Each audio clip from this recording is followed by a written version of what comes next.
Overcomes inspires, equips, and empowers women to become their boldest selves personally and professionally. Our mission is to raise up leaders who live with courage and confidence in community. I'm Melanie Rudd, your host and founder of She Overcomes, and thank you so much for joining us today. I couldn't be more thrilled to be launching this podcast, starting this. Many of you know, many of you don't know if you haven't followed that we launched She Overcomes in 2019 and then just went through an amazing relaunch. And so we're iterating and changing what we're going through. And so I thought with this first podcast, what I would do is share a little bit about the history of She Overcomes, really how we got to where we are today, and cast that vision for the future and where we're going. And really the intention of this podcast is to give women a voice in the Midwest, give women a voice, have them share more about where they came from and where they are today and where they want to go. And my passion is truly to empower women to become their boldest selves. So with that, it's just going to be me today. In the future, we're going to have different guests and special guests, and maybe every now and again it will be me flying solo. But 10 years ago, I will say I was absolutely crippled with insecurity. I spent much of my time comparing my life to other people's lives. I was so full of fear, and I was in such a deep, dark place. I remember at that time wishing that there was a book or a group or someone that I could connect to. Obviously, maybe not obviously, I had a therapist. I had a couple people I was talking to, but I felt so lost at that time. And so I made a decision then that I wanted to become the mother that my children deserved. At that time, I had a boy and a girl, Carter and Gracie, and I'll probably talk about them a bit, but I didn't have real big hopes for myself, but what I just kept thinking was these kids deserve a mom that they respect, that they want to honor and love. And I didn't know how to be that woman. I just knew that I wasn't in that season of my life being the person that I wanted to be. And I had a lot of things that I needed to overcome. And in the next decade of my life, I spent many hours in therapy. I spent a lot of time working on myself, reading every book I could find on how to change my habits, how to change my mindsets, how to change the thoughts of that, like I said, that insecurity, feeling completely insignificant, thinking, I haven't made it. Where am I going? What am I doing? And really lacking a lot of self-assurance.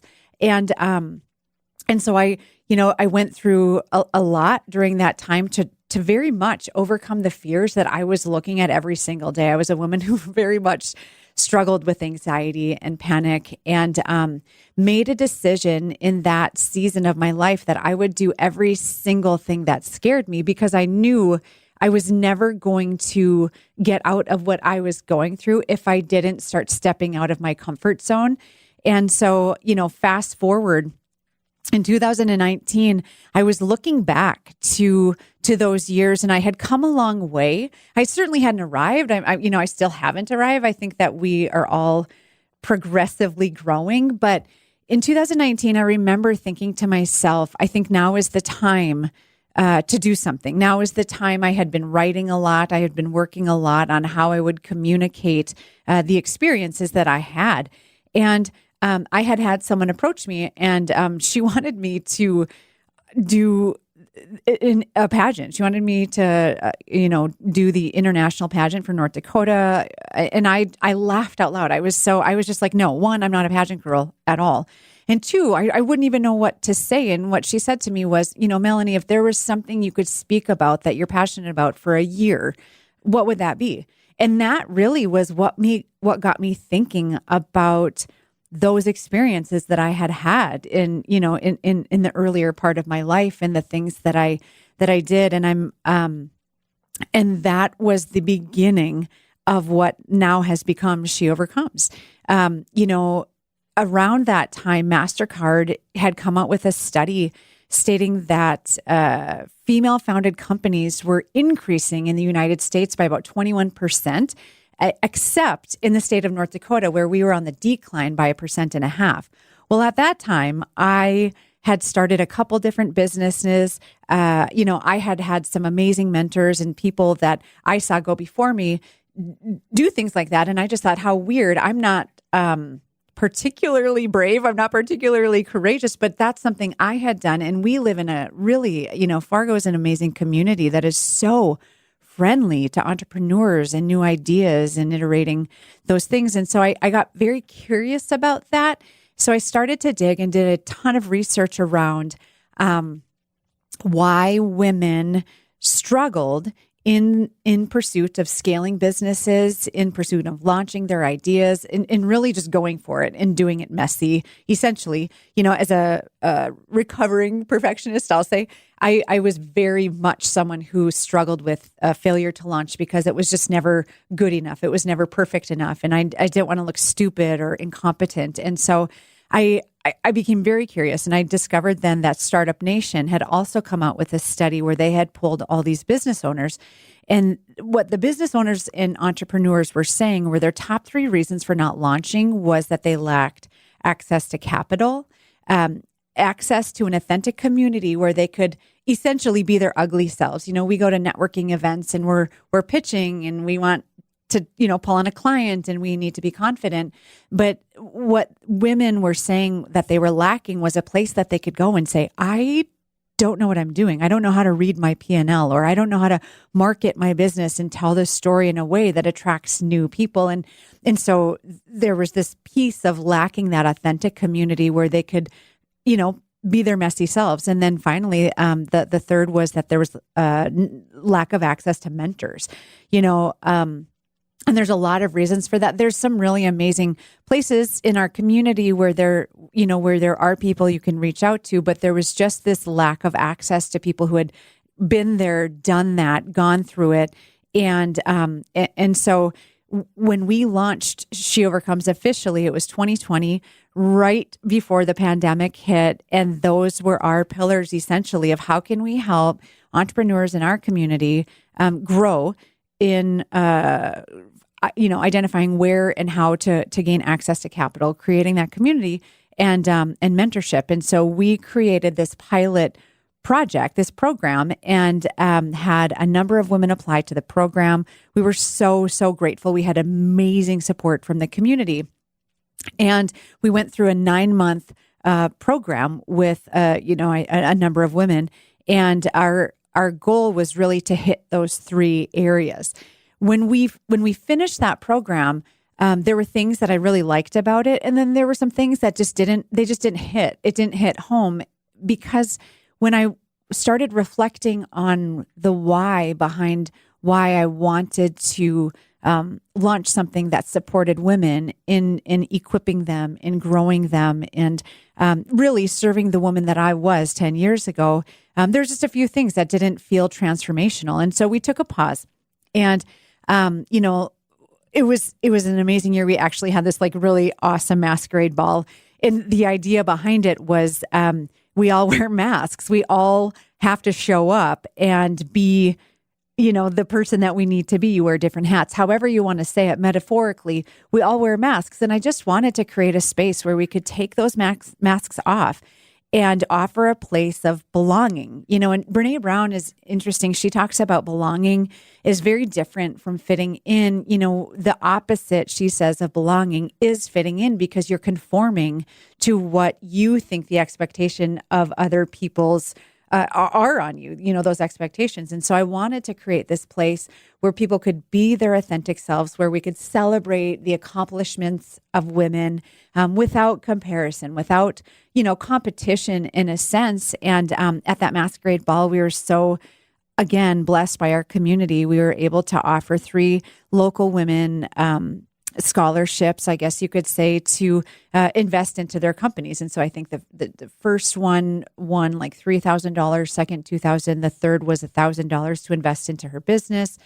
And then we had an international component where we were able then to also gift finances to international women at that time who were in Egypt, who had been recovered from human trafficking. We got to put some of that money towards them to give them a new start. And so, like I said, it was this really fun, amazing thing. But as with all startups, as with all new ideas, there were some things I knew I wanted to change. The first one was that women who would talk to me would say, I love what you're doing. I wish I could be a part of it, but I actually have no interest in starting a business. I have interest in investing into myself and becoming more confident, becoming more bold, but I don't exactly want to do that. I like where I work. And so I knew when we were going to start again that I wanted to be more inclusive to more women in the area that were working in and within companies. And because that is the majority, and a part of me also thought, if I'm living in an area where women if there's a fear with launching, if there's, similar to me, if they won't launch unless it's like the best idea, or they have are scared about that, why wouldn't we meet with women and help them grow their courage to maybe one day, if they want to start a side hustle or they want to launch their own company, whatever it is, why wouldn't I take a step back and start working with women to develop those leaders prior, essentially pre-entrepreneur, and so when we paused on the She Overcomes programming, I had the opportunity to actually renovate a building downtown, just literally on the heels of the Masquerade Ball and at the end of our programming. And so I was able to, take some of what I learned that year and put it towards creating the Mosaic District, which was Fargo's first female-founded, owned, and operating co-working space for new business owners. And I'm so honored and grateful that I got to be a part of that, and really knew that, practically speaking, I wanted to create that environment for the authentic community, for opportunities for peer mentorship. And that was another thing we learned, was that, I've always had a mentor. I've always had someone teaching and coaching me. But what we learned was that you don't necessarily need a vertical mentor, but that horizontal, in a sense, peer mentorship was just as valuable in some cases as that vertical mentorship. And so it gave us a different perspective on how to essentially work with women. And so, we were able to launch the Mosaic District, create a community for women. And what happened in this last year really was that, the Mosaic District was up and running. I was going through some things where I was just like, I want to breathe life back into She Overcomes, but what does that look like? Well, in the last couple of years, I'm just like a total research nerd and I just love to learn about the state of women, where their minds are at. Some of that too is probably because I feel insecure. I feel these things and I'm like, does anybody else feel this, or am I literally the only person?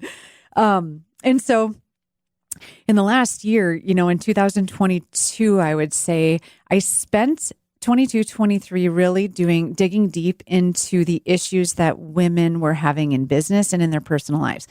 And in the last year, Forbes has reported that 75% of women executives struggle with the imposter syndrome. To be honest, when I heard of the imposter syndrome, I didn't know about it, which is so funny.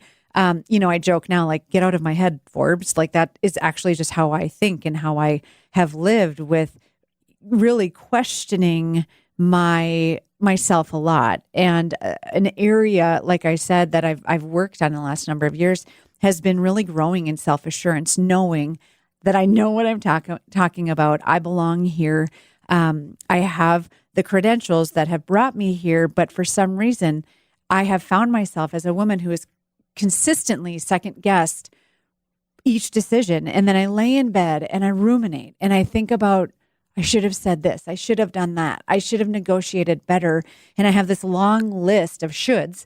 And I discovered while doing this research that apparently so do many other women and men. Really, the imposter syndrome isn't really something that's just women struggle with it. Many men do too, and I think one of my questions is, I look at maybe a past success, or I look at something and think, but what if I can't duplicate that? What if I can't scale that? And so learning about the imposter syndrome in this last year was absolutely revolutionary to me, because what I discovered and some of the resources that I found on it are that there's basically 4 mindsets that make up the imposter syndrome.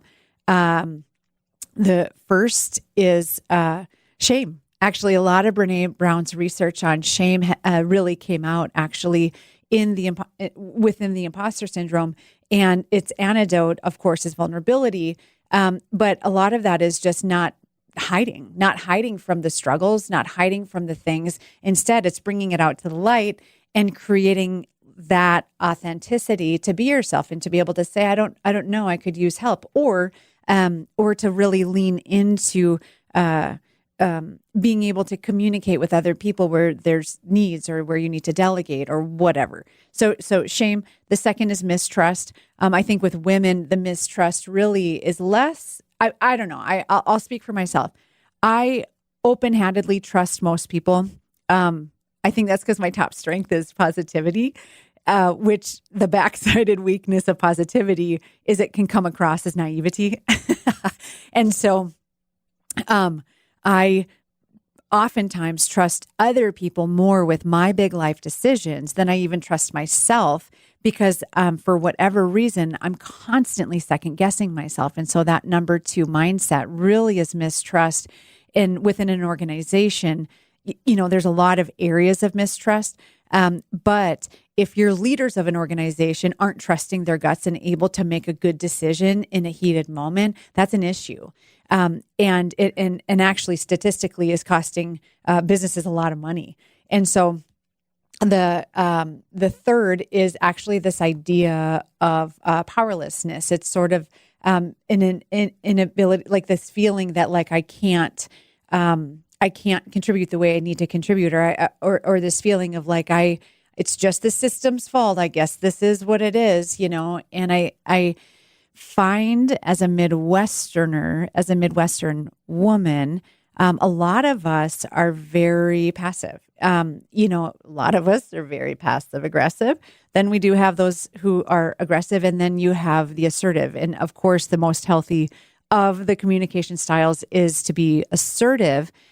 But there's a lot behind how to create that in a community, in a culture. And so this idea of being a powerful person while standing true to your core values, while a powerful person is not a bulldozer. That's a bully, And so anyhow, I could go on and on about that, but that's our third one. And then there's this kind of this idea of like a victim mindset. Again, there's this idea that like there's an external locus of control and I am out of control. And so there's these things that make up the imposter syndrome. And that is really what I dug into, is researching around that. Well, around the same time that Forbes came out with that study, I was researching, and something actually, it was with Lean In organization that had done a study that Harvard Business Review had researched, and it was with Hewlett Packard. So a number of years ago, Hewlett Packard did an internal study where they were polling women within their organization, and what they discovered from this study was that women were not applying for jobs or for raises or whatever unless they were 90% to 100% qualified for that position. However, their male counterparts within the organization were applying confidently at 40 to 60% qualified, and feeling way more confident than those women. And so what some of the takeaways from that I had discovered was that, so I'll say this: imposter syndrome in a word could be insecurity. It's not a great word. None of us want to be like, yeah, I'm super insecure, help me, I'm broken. Like nothing like that. But there's just that piece. So there's insecurity.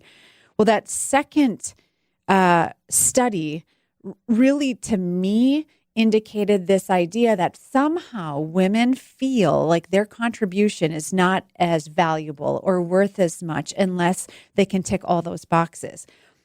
There's a level of risk aversion to that, and there's a level of women being rule followers. And so I got really curious about that. But as I was researching and experiencing my own areas, I was realizing, for me, there have been times where I haven't tried because I was, one, afraid of failing. But two, I just felt this level of insignificance, like I don't matter as much. And maybe one day when I make it, then I'll arrive, then I'll be there. But I must have to just put more time into whatever, And so, and I would say I have become someone who is less afraid to take risks, mostly because I've taken a lot of risks and failed and had to just pick myself back up and try again. And really the most, the number one identifier, I guess, of resilient people is what identifies someone as resilient is how quickly they can get back up and try something again, even after failure. Those who are maybe less resilient, maybe lick their wounds longer or hide longer or whatever. But those who have that that thing in them that I don't know if it's natural or if it's taught or caught is that ability to get back up. And so, so maybe I don't know if that's something I personally struggle with, but I could identify definitely with feeling insignificant and feeling like my contribution didn't matter as much. And that I think manifested for me in not being able to negotiate a contract, not really knowing and understanding my worth and value. And so I would allow people to talk me out of, or I just wouldn't even ask for a raise, or, I was a contractor for many years doing interior design. I would discount stuff all the time and then realize like, I actually need to pay my bills. Like this isn't working for me. So having the courage essentially to self-advocate and be able to speak up. And so, that really was that takeaway from that study on women and their ideating around their qualifications. And then the third, essentially, in this relaunch was in May of 2023, the Surgeon General came out with this article saying that we are in a loneliness and isolation pandemic. And there's a ton of research actually around this that, in that article that the Surgeon General released in the, public service announcement, what it said was that isolation and loneliness are equivalent to someone smoking a pack of cigarettes a day, with the health implications of what is happening with them and their mental health, anxiety, all of that stuff. And simultaneously, Forbes, when they were doing a study on women, they said that of the women polled, 89% of those women were not confident in their professional network. Well, anyone who's in business knows that it's, the old adage, it's not what you know, it's who you know. There's some truth to that. And, women, because many of us are going home or getting kids or, doing the unpaid work at home, we're not doing happy hours. We're not going golfing with our pals and doing that networking. And so we have to be a little bit more creative in the ways that we do network. And that's not, that there's a whole bunch behind that. And I'm not only speaking to moms. Like I said, I owned a construction company. I did interior design, and I was doing a lot of the administrative work. I was doing a lot of the client networking and that type of work. And it was so interesting to have, I was the only woman, and then we had men. And it's so funny. And honestly, I don't care, because I'm a terrible golfer. Like, I'm so bad. But when it would come time to those networking events, it was the men on my team being invited by other men naturally, and I got it, but it was just so interesting because it really, I found myself feeling really lonely, and I didn't really have like friends or people I was working with as a woman. And the only people getting invited to those types of more casual events were the dudes. And so, as someone who could really relate to that, when I read that in Forbes, when I read that Surgeon General report, I was like, yeah, same. Actually, I totally got it. So essentially, what I did is I kind of took a look at the imposter syndrome. If we distilled it down to a word, is insecurity. the Harvard Business Review HP study, it distilled that down to a word.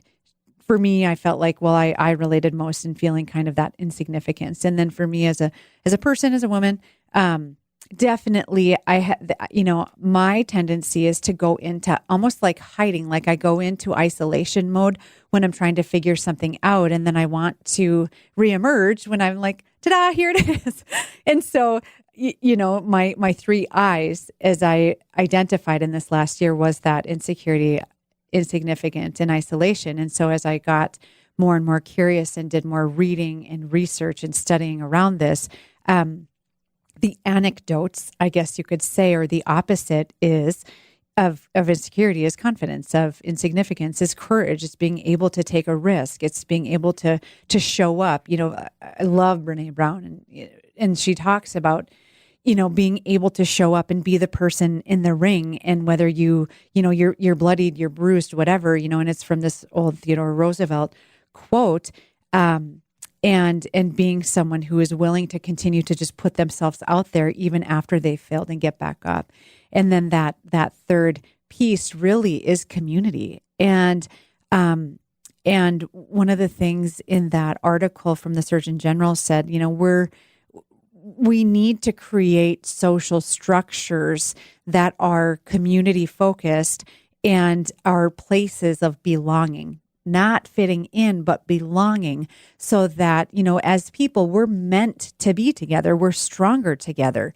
And so in this relaunch of She Overcomes, those were the things that we shifted focus and said, okay, how can we lean into building, inspiring and equipping women to build up their confidence, to build up their courage, and to do that in a safe community where it's authentic, much like what Startup Nation indicated for women. And so, and of course, create those peer mentorship groups and bring people in to hear how successful women and men got where they're going, and I think one thing that is really important to note is that I don't think, and maybe this is controversial, but it is what it is. Like, I don't think white men are the problem. I think that there's a lot of things that we can shift, but you know what? Some of my most, some of my biggest mentors have been men in business who have just given me a shift in the way to think or a way to organize or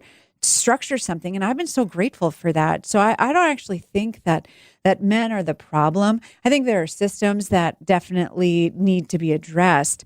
But what my personal passion is how can we work with women in a way that empowers them to genuinely live their lives with confidence and courage and really end that second guessing and be so confident in their core that they shine. And so what can I do to help other women in the community shine and be who they're meant to be, And so in 2023, it was actually July. So it was a year ago now. I had been invited to speak at, a chamber event, and my chamber talk title was "Doing It Scared."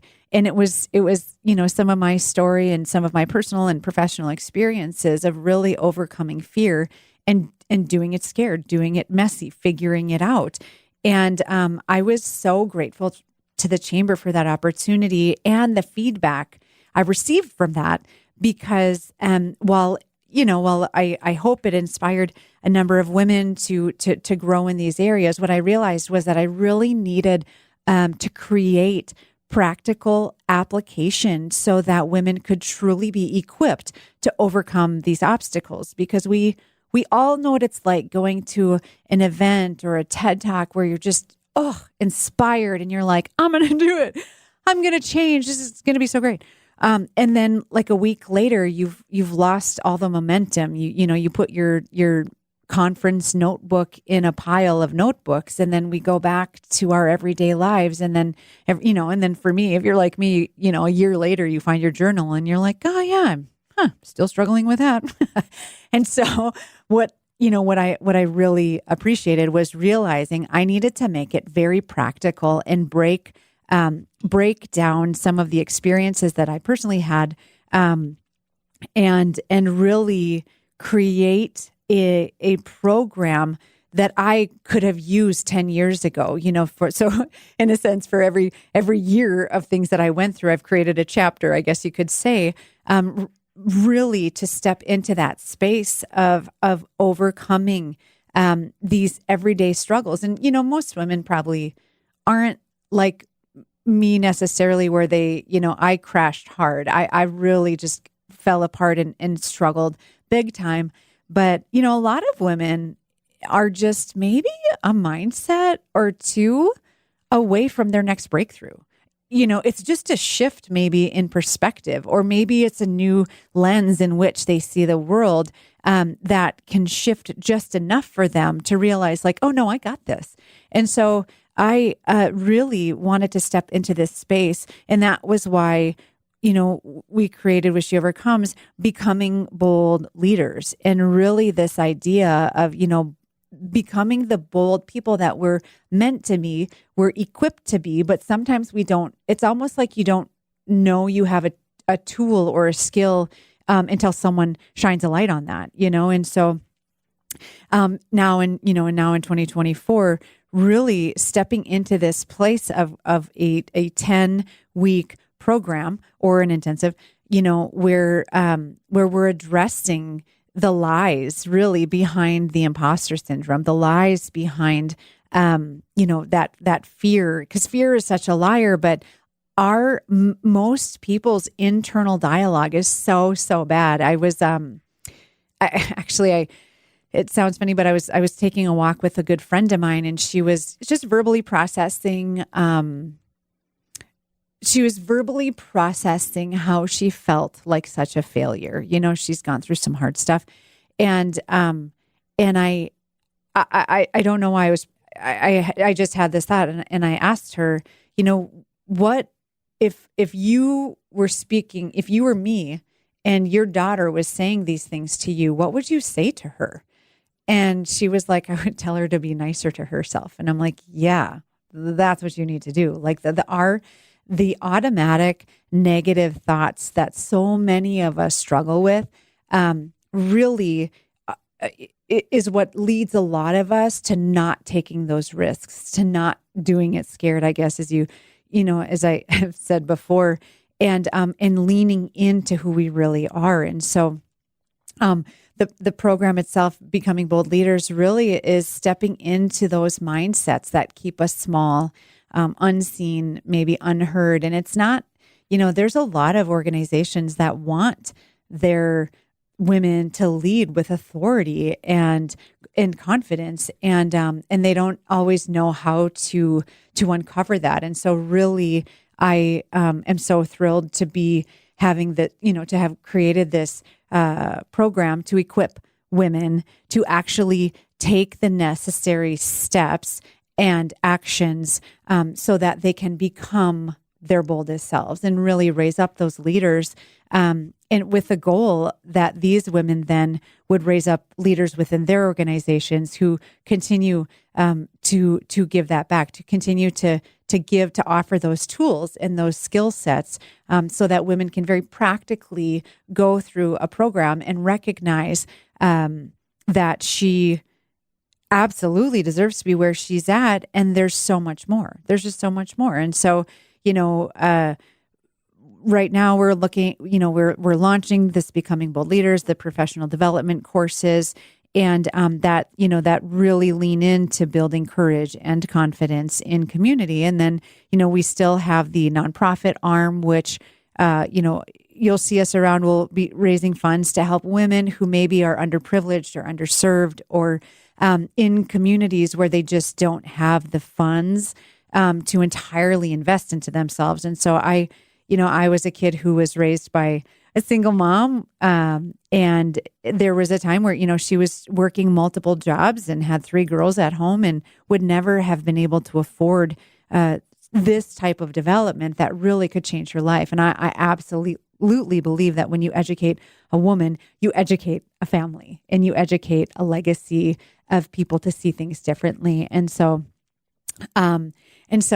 the nonprofit arm really is where we're going to be raising those funds to create scholarshiping, partial scholarships for women to join this, the groups. And then of course, I want to lean into our community events in this next year. And so we're going to have another masquerade ball. I just stinking love our masquerade balls. I want them to continue to be essentially the Met Gala of Fargo, and really lean into creativity and highlighting women in the community and continuing just to show how amazing these women are. And I've just been so grateful to receive so many gifts from the community and local companies. And so you'll continue to see us do the Masquerade Gala every year during March and Women's History Month to celebrate how far we've come, but also to continue to cast that vision of how much farther we have to go, and do that in a positive way and in ways that really highlight the achievements of what women locally are doing.